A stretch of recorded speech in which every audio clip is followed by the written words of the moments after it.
খুব ছোট্ট একটা অভিজ্ঞতার কথা বলি। আজকে অফিস যাওয়ার সময় বাসে আমার ঠিক পাশেই এক ভদ্রলোক বসেছিলেন। ভদ্রলোক হয়তো কোনো এক সরকারি স্কুলের টিচার, আর তার ঠিক সামনের সিটে আরেকজন সরকারি স্কুলের টিচার হয়তো বসেছিলেন।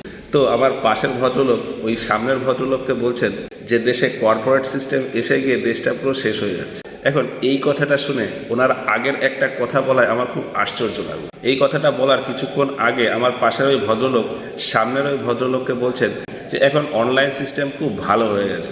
কালকে রাত্রে আমি একটা 5 টাকা না 9 টাকার বিস্কুট অর্ডার দিয়েছি জিও মার্টে, সেটা বাড়িতে এসে ডেলিভারি দিয়ে গেছে। এবার এখানে আমার আশ্চর্য লাগলো যে ওই জিও মার্টটা তো আর কোনো সরকারি পরিষেবা না, ওর পিছনেও তো কোনো না কোনো কর্পোরেট রয়েছে।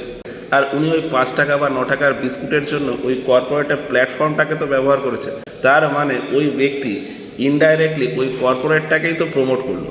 এখন কোনো কর্পোরেট তো আর নিজে থেকে মার্কেট ক্যাপচার করে না, আমরা বা আমাদের মতন লোকজনই তো ওই কর্পোরেটকে মার্কেট ক্যাপচার করিয়ে দিই। এখন আমি যদি বলি যে কর্পোরেট এসে ভারতের সরকারি সিস্টেমটাকে শেষ করে দিচ্ছে, সেক্ষেত্রে আমার মনে হয় যে এখানে এটা বলা ঠিক যে আমরা ইনডাইরেক্টলি কর্পোরেটকে এনে সরকারি সিস্টেমটাকে শেষ করে দিচ্ছি। তো যাই হোক, আমার এরকম মনে হলো, তোমাদের কি মনে হয় কমেন্টে জানিও।